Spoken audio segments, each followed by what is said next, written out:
Americans who are working at the minimum wage are making about 30% less than they would have if they were doing the same job 40 years ago.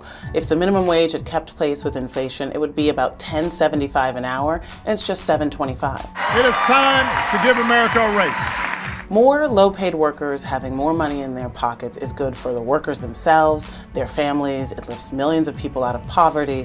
It's good for their neighborhoods, the small businesses that they frequent, and most importantly, it's good for the economy overall. We have a consumer demand-driven economy in this country, so the more that low-paid workers, who are the ones who are most likely to spend that money immediately on their families and on their immediate needs, are going to be able to stimulate the economy and create more jobs. The kinds of wages we're talking about, $10.10 an hour over the next 3 years, is just simply not the level at which you would see any kind of adverse job loss.